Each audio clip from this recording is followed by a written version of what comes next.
Good afternoon and welcome to the Tuesday, September 6th meeting of the Watershed Committee.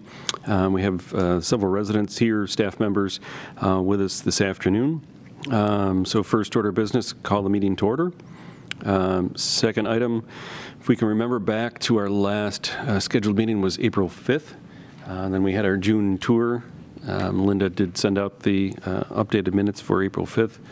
Any questions, comments, concerns on those? No, the April 5th meeting notes looked very fine, looked very... Okay. I have a question on Sure. the minutes. I'm sorry, did I? No. I didn't write it. Just if you, Mark, if you had a quick update before we approved them.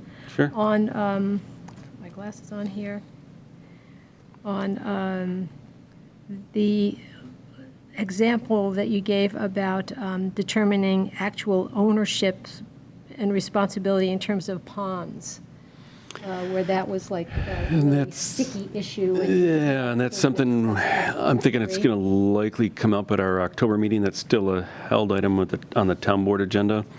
One of the things going through our audit, which was helpful, they did clarify with the DEC the date, kind of the before and after date, so that took some of those off of our list. So we've been sending a letter to all of the private pond owners, but if it's after, I think it's April of 2008, if the pond was built after that, they have to comply with the new regulations. We'll still have to follow up with those. So just being a busy summer, Mike and I hadn't gotten to that yet, but we're going to come up with some recommendations for the committee, and I think that may be our October agenda is come in and kind of talk about some of those and how does this committee support that going forward, and then they will then carry that to the town board of what our recommendation is or how do we tackle those. So some of them fell off our list, which was good. Mike did an update on that of the ones that are kind of that pre-phase 2 regulation date, so we don't have to continue to harass them for those updates, but the ones on that post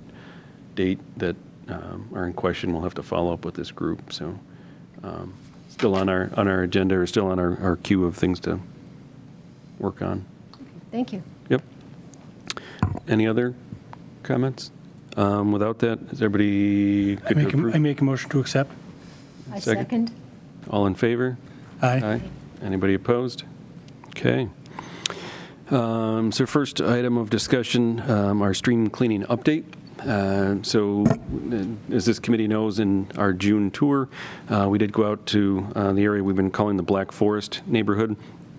It includes a little bit of Harris Road. It includes a little bit of the backside of Hermance. So the crews been working in there much of the summer as they get pulled off. So it's kind of an on again, off again. As they get pulled off to go into the paving crew or the oil and stone, thrown off, but they have now completed that portion. So as Mike is sharing on the screen, so that's the Black Forest through the private drive. As a Water of the U.S., we clean that piece, even though it runs through private drive areas, and then it goes onto the west side, passing Creek.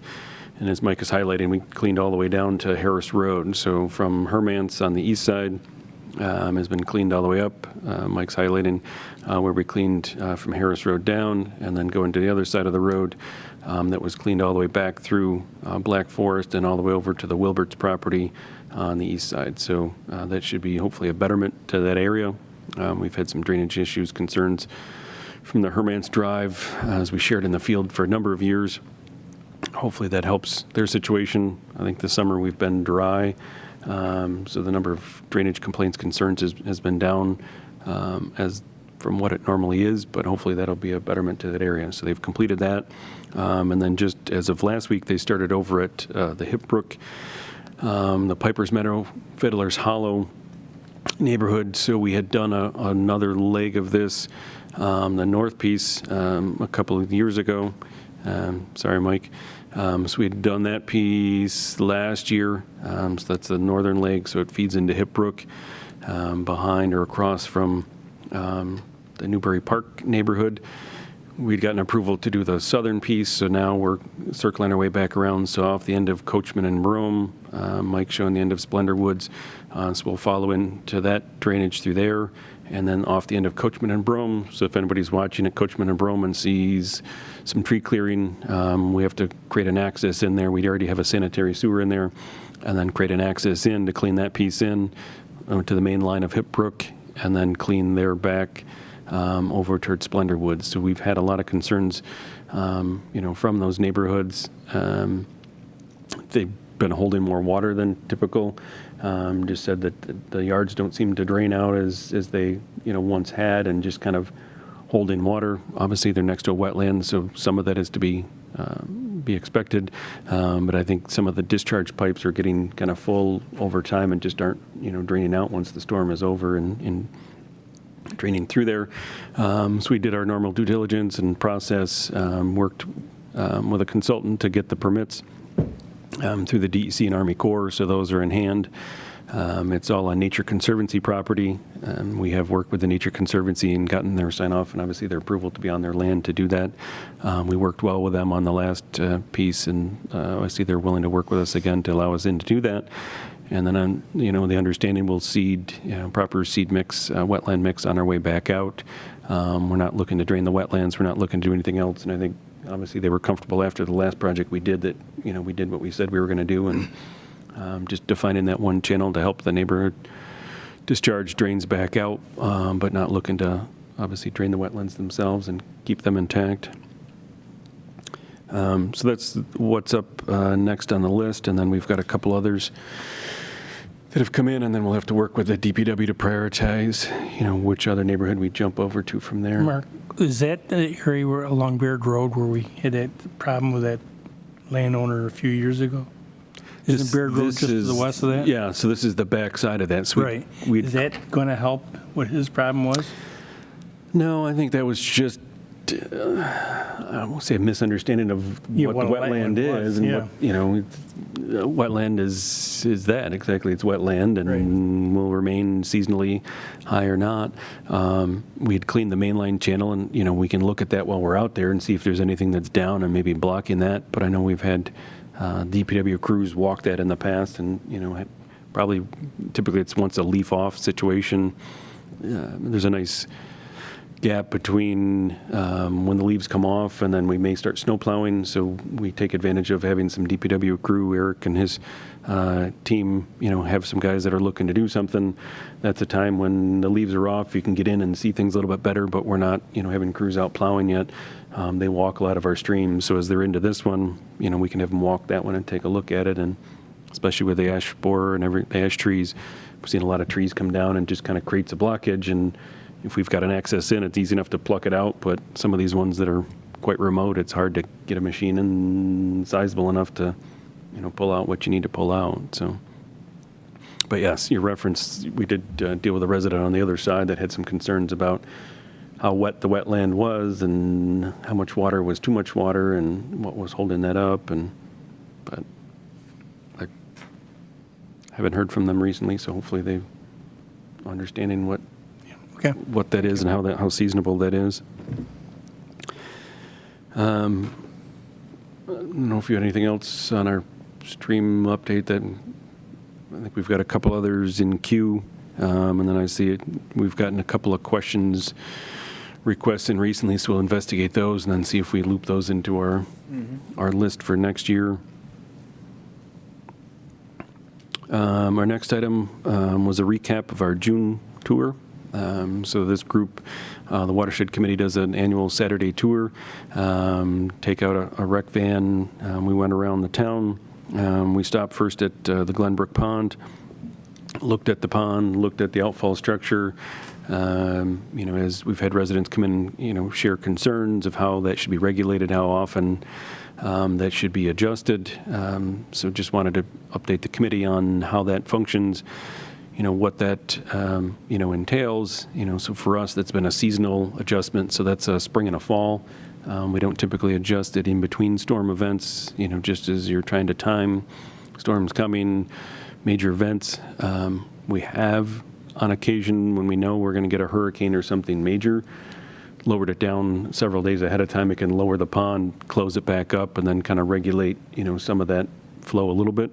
But beyond that, trying to time, a heavy rainstorm or any rain event is difficult to do. And you say, out there with it. Mark, a question. Sure. When we were looking at Glenbrook Pond, you mentioned that that area was a floodplain until that pond was installed. Now, in terms of, I guess, a sort of a combination of how we think of land use, and we've got marshy areas, we've got a real nice variety of different topographies and things like this in our community. What other areas, I know the sort of panorama areas is clearly floodplain. What do we use in general for mitigation strategies, and what crosses the line between something sort of a floodplain and it's really kind of marsh and we leave it alone? FEMA designates clearly, so Mike can turn on the overall floodplain in the town. So it is, and we're lucky in this area. So this is our web viewer Mike's going through. So this, within our town, and you can see the orange there is basically that's now a 500-year floodplain. And then you can see down in the panorama areas,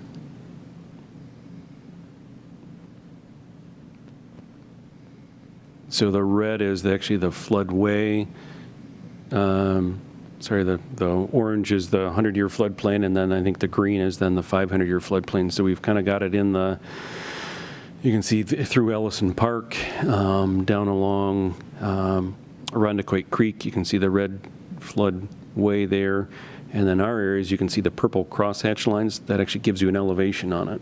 So FEMA's done the floodplain analysis, so they've defined hard boundaries, and then if you want to get onto a specific site, they've actually set an elevation. So they'll say elevation 500 is the floodplain in this area.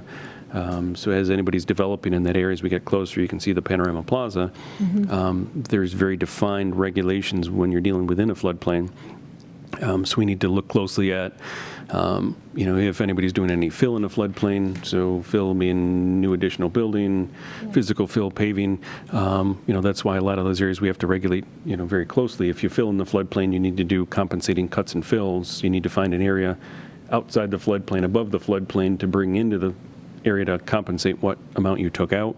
And we require 1 1/4 times what you take out or what you're filling in. So if you fill in 10 yards, you need to take 12 yards and put it into the floodplain to offset that. So that had some complications into that, but so that is very regulated by FEMA. So we need to, I'll say we're the stewards of it, but for the town, we need to make sure that's regulated. So that area, as far as what floodplain is very clear. Areas, as you said, are marshy areas if they're designated as wetland or federal or state wetlands. That's another overlay we look at, and then once, if we're looking at any sort of development, you'd have to have somebody go in there and do delineations of that to show you actually where that limit is. So the floodplain is pretty definitive. Wetlands limits is, we get an indication of it, shows on our map, and then we know there's something in the area, and then as we ask a developer to go out there and actually get a wetland specialist to identify the plants, identify the soil types, and then look at it, and then they'll define an actual permanent line, or it's not permanent, it adjusts a little bit, but where that line may fall. How often do FEMA and the DEC do these types of evaluations and kind of look at where their lines are for all these things? Because obviously with climate change, all sorts of stuff is... They don't very often. I think our last update was 2015 was the last update for this area, that they came in and gave us new defined lines. There was other communities where it's a general area. They don't give an actual elevation, which it makes it more difficult. But 2015, so we're actually one of the towns that has some of the latest information, and then we get, let's say, audited, but we had a community assistance visit, so it's a CAV is what they call. So basically they came in and kind of did a quasi-audit of the town. That was a couple of years ago. I think that was 2018, 2019. They came in and did an audit of us to make sure we're applying the regulations properly. How do we handle building permits if as things are improved within the floodplain? Once you reach a certain limit, you need to do flood proofing of the building. So once you exceed 50% of the value of the building, you need to do flood proofing along with that, so you're not putting money back into a property and then a flood comes and then insurance pays out and, kind of an endless cycle.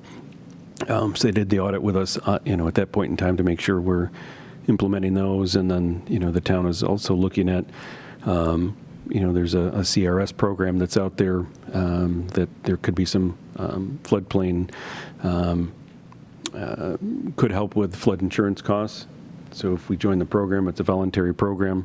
We're currently working with the county on a grant to look at that and evaluate the town. And then, but once you're in the program, like most, you're in the program and you need to keep up on the regs. And if you don't, then you get taken back out of the program, and then the people's rates go back up, or they get to send a note that we're not doing our due diligence. And we're kind of closely looking at that, making sure that's something we can do, and if that's in the best interest of the community to do that. Great, thank you. Sure, good question. So we were talking about Glenbrook Pond, Timberline Drive. We had a concern from a resident there, so we walked that, looked at that, and at least at that point in time, this water was well within the stream banks and the stream limits there. But again, that was just to provide some familiarity with that resident's property and their area of concern. We then did go down to Allen's Creek and look at the area. Excuse me. That was the former hillslide down there. Subsequent to that, we've been working with the manufactured home park that's behind that, and we're now working on an agreement with them. So as we continue to look at doing our stream project, Mike's highlighting the area where that stream stabilization erosion project is. We're looking to move ahead with that. If we can take the materials as we dig those deep pool areas we talked about, and Mike's showing the area that we're looking at, if they're agreeable, it's outside the floodplain, it's not a developable area, and Mike can turn on the steep slope area and the floodplain in there. If we can, leave the materials we take out of the stream, sediment, sand, so that shows the steep slopes on the back side of their property, leave it in an upland area that, could be obviously some savings to the town and less impact to those property owners. So we've got a lot of residents, single-family residents on kind of that north side in the Sherwood Burroughs neighborhood, and then we've got the manufactured home on the back side with a steep slope, as you remember looking down, that they've had some erosion on the base of that slope, and that's why that one slope kind of gave way. So we're looking to go in and do some stabilization, put in those rock weirs, do the some mud sills, and they've got root wads and other natural methods to go in to kind of keep the water into the middle, but also reestablish the floodplain that's down there. And people have kind of armored some of the banks on their own and has concentrated the flow, and which then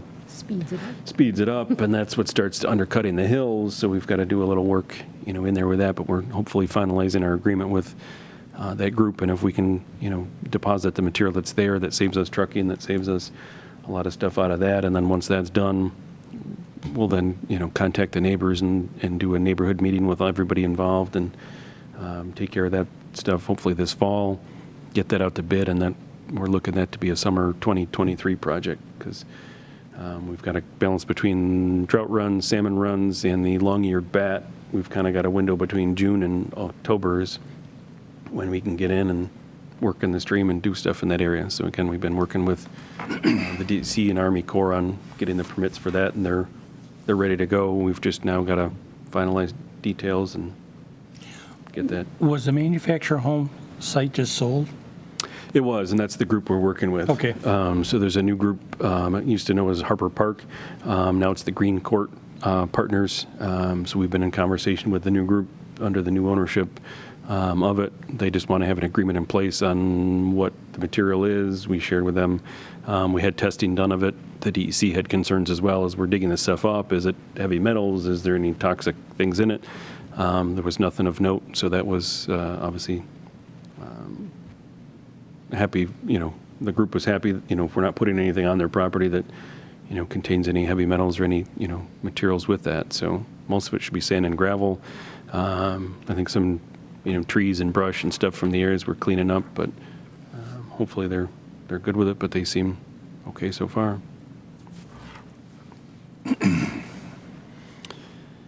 And then I say our last item from our June field trip was the Black Forest piece. So we stopped out there, looked at, what that group, our drainage crew does and how they, the work, and then they finally finished the downstream piece. We looked at the upstream piece, and they'd finished that piece, so that's done. Anything else on our June walk discussion? One thing I did want to share, through the library, they had a program for students, and unfortunately, some of the people weren't able to make it on the day, but we did have one student come, and they wanted to learn more about our stormwater program, the H2O Hero. So Mike and I went over, and the one high school girl that was there was very enthusiastic, excited about it, loved Larry as the H2O Hero guy that you see. He's kind of yellow. She was excited about that, so we shared with her and talked with her and some of the people from the library about the stormwater program, what we do, what the regulations are, and then we ended that by putting storm drain markers on 2 neighborhood streets. We went over to Tollwood and Hampton Way and actually put the markers down and put them on the catch basin. So her excitement and her energy was worth 10 high school students, so we were happy to have her, and hopefully she continues on and pursues an environmental path. But I just thought that was good to share with a group that had some interest in stuff through the library, and wish there was more, and willing to do it again. But it was good just to kind of talk about stormwater and share it with others, what we do, what the MS4 program is, what we're our requirements under for the DEC in the program, and then to actually go out and put storm drain markers down. So she seemed to enjoy the day, and hopefully it was a success. Have you thought when they come in to repair catch basins, for instance, what they did on my street, do you put the storm markers down then, right after when they find them? We haven't been, but that's a good idea. I mean, they're there. Yeah, to give them to the DPW crews and have them put them down at the same time. Yeah. I mean, they come in to do a final pavement, have that pavement crew put them down this way. The concrete's all set. I like it. Too bad Eric's not here. We're signing him up for things and put it on his list. He'll be at the next meeting then. But yeah, thanks. The Stormwater Coalition provided the markers and provided the adhesive and everything else, so it was easy to do. And we've had Boy Scouts, Girl Scouts, groups have reached out before for activities or stuff to do. Had to go out and put there, but this was a program through the library and through the. Mike's got pictures here, so this is us out in the field, actually putting the markers down and installing them on Tollwood and installing them on the neighborhood. So it's just that little emblem on the backside that hopefully gives somebody a little pause if they thought about dumping oil or something in the drain. But it's just a matter of putting some adhesive on it and sticking it on the drain. But Helen was our shining star of resident that came out and learned a little bit more about stormwater and helped us put some placards down.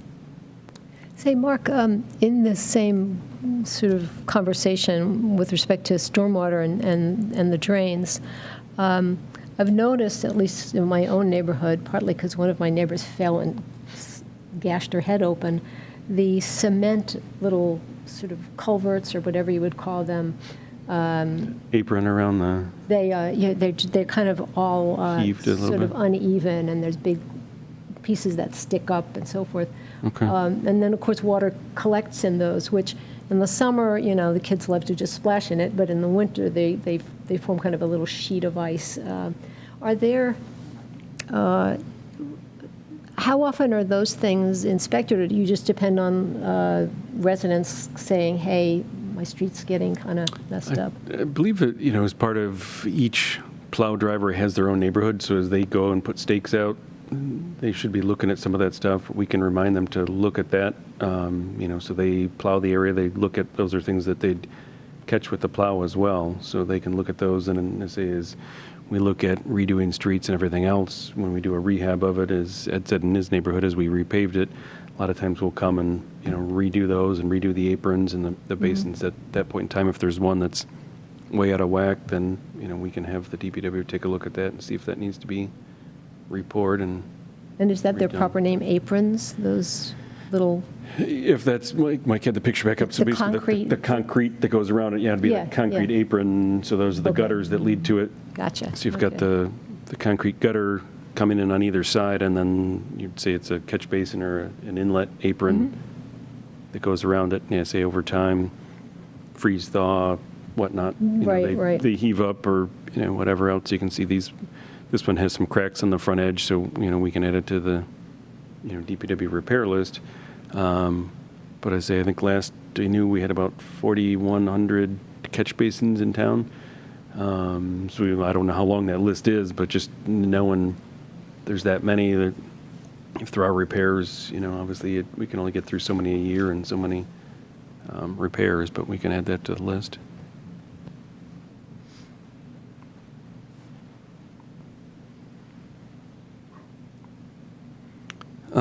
So two other items I just kind of wanted to highlight as part of the new development of Stafford Park. So this is off of, I call it Old Jackson, and then so between Old Jackson and Jackson Extension is the Stafford Park new development. So as part of that, their drainage is flowing into what is the Autumn Oak neighborhood and Pondview Lane. So as part of that, the developer was required to clean out the pond in there. So he had done that just in the past week or so. I think Mike's pulling up some photos or pulling up the area on that.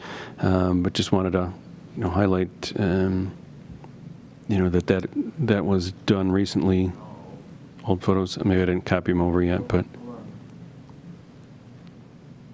there we go. So looking at this picture, you're looking south. So Jackson Extension is to your left. Actually, Pondview Lane is the first that's there, and then Autumn Oak kind of circles in from where I'm standing on. So this is a pond that's been in the town's ownership for a number of years.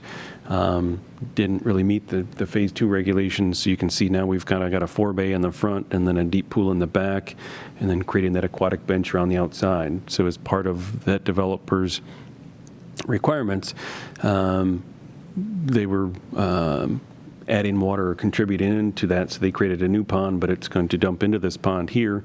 So we required them to go in and dredge that out. So it had been filled with cattails and other vegetation, silted in over a number of years. So they had recently just gone and cleaned that out. They still need to go in and rock hound, do some final seeding. But you can see they got right down to the rock on the bottom, so they worked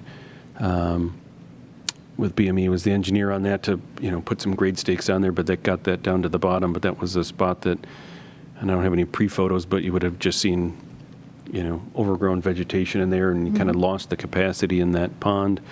And then Mike, I don't know if you can zoom in, but you can kind of see just on that top right there is the outfall structure, and that's kind of gotten broken down over the years, so that he's awaiting a repair on that. So that's a vertical corrugated metal standpipe on that. So that's being replaced as well. So got to do some rock handing on the side, but it's nice that, the developer, took the cost on that one and paid to get that cleaned out and cleaned up, and then brought one of our old ponds kind of into the new regulations and updated that, and then hopefully helpful, with any, future rains or stormwater, that it'll function better and isn't full of sediment. And then the other item wanted to highlight, and we've got to get some more photos, is our annual pond treatments. We do those, kind of talk about those in the fall. So we'll talk about that coming up on our October, November agenda, whether we want to continue on with those. So in between then and now, Mike and I will go out and get some additional photos of those. But again, we just take, and Mike took one here at Harvest Walk. So the lily pads and then the excessive vegetation that grows in there, we do contract out to have that treated, just so it doesn't create a blockage in the outfall structure. So you've got the cattails around the outside, you've still got algae.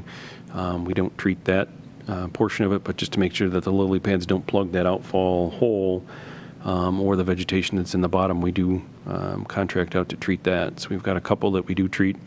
We had heard back from at least one of the residents in Silverwoods to say that, that was helpful and took care of the lily pads. This is Harvest Walk.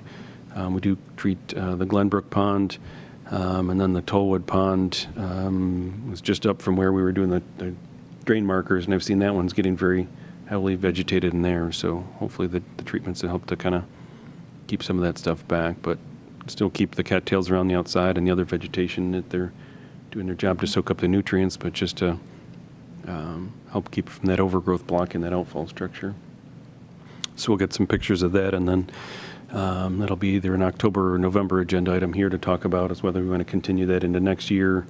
We relay that then to the town board, and then I think last year, even as of December, we talked with the town board, which helps kind of set the stage because it does, again, take quite a bit of time of permitting with the DEC to get in. And then with the high lake levels, it's been delayed or other items. So if we can get in January 1 or before to the DEC with our request, and then we can hit the June timeframe. So hopefully that'll continue to work out as well as it has been in the last couple of years. So I added a few committee discussion items, but I thought there was just kind of some information to share there.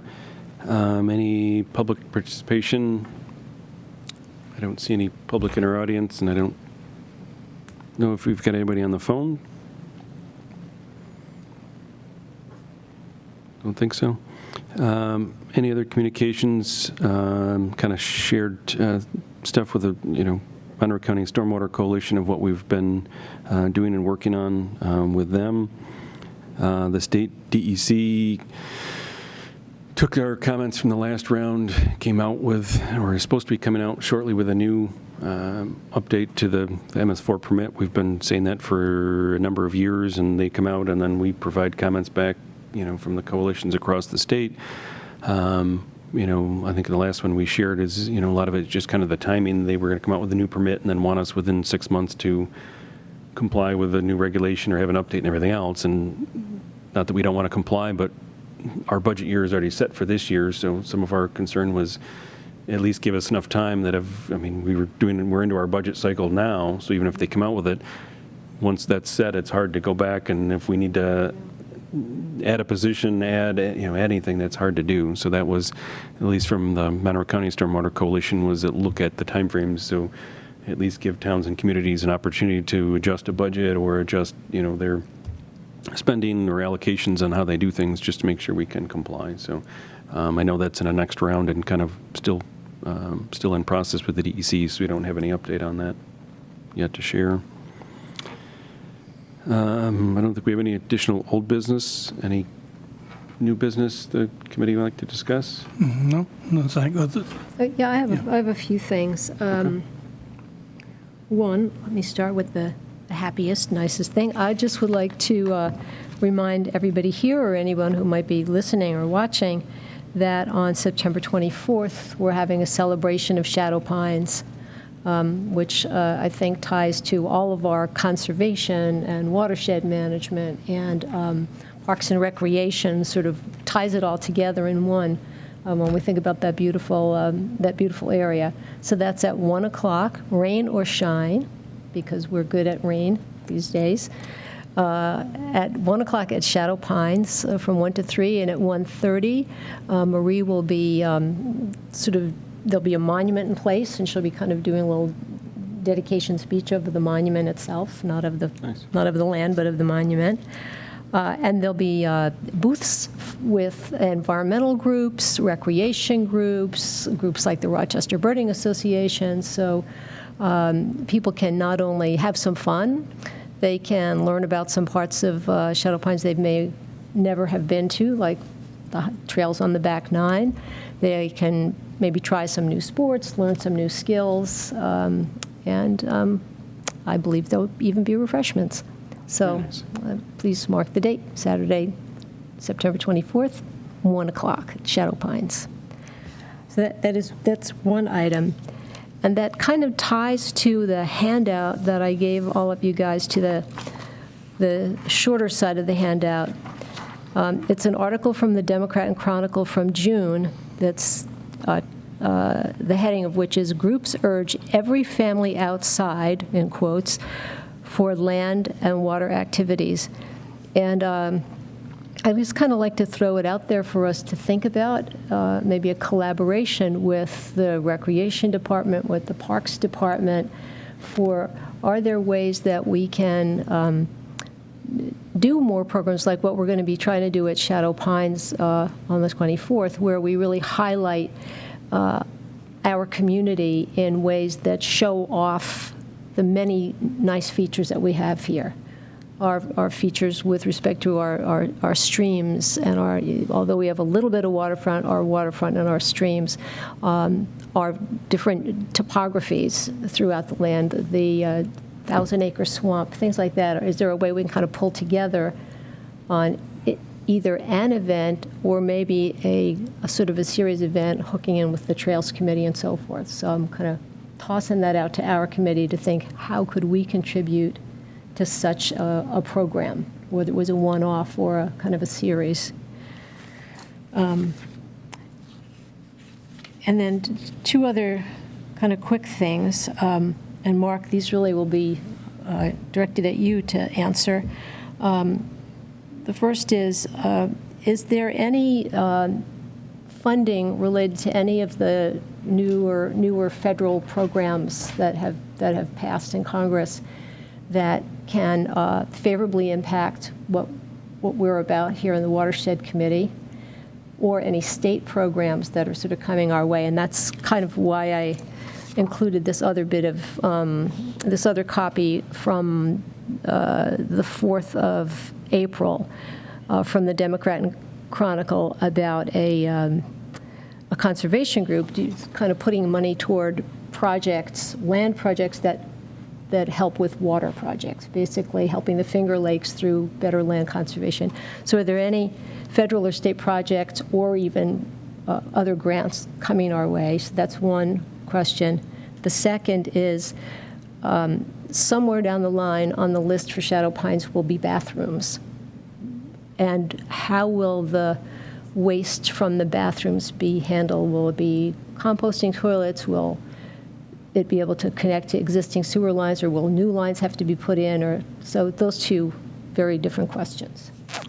Why don't we start with the Shadow Pines one? So there is a sewer manhole connection in the neighborhood just to the west of where that property is. So we'd look to use what we call an E1 pump. So that's a small pump that so we'd install a force main from there over to the Harwood neighborhood, and then we've got an access connection in there, so it would pump back into a sanitary manhole, and then obviously would go into the normal collection system and then be treated at the treatment plant as it does today. So there is an opportunity for that there. And then as far as funding, we're always looking for funding options, access. We do have some CFA grant applications out now for a few different things. We've looked at some funding for support the erosion in the projects here, and then we'll keep our ear to the ground for if the stuff comes out similar to this for land preservation, anything else. I know we've talked not too long ago with the there was the Genesee Conservation League.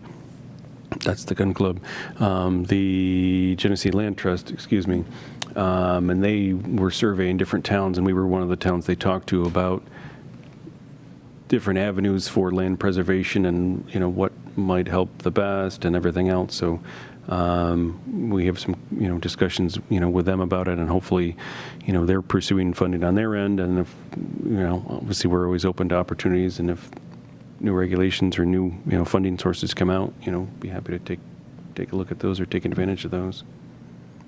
So don't have anything on the books or in place today, but we do always have our feelers out and looking for new opportunities to preserve land and save our waterways.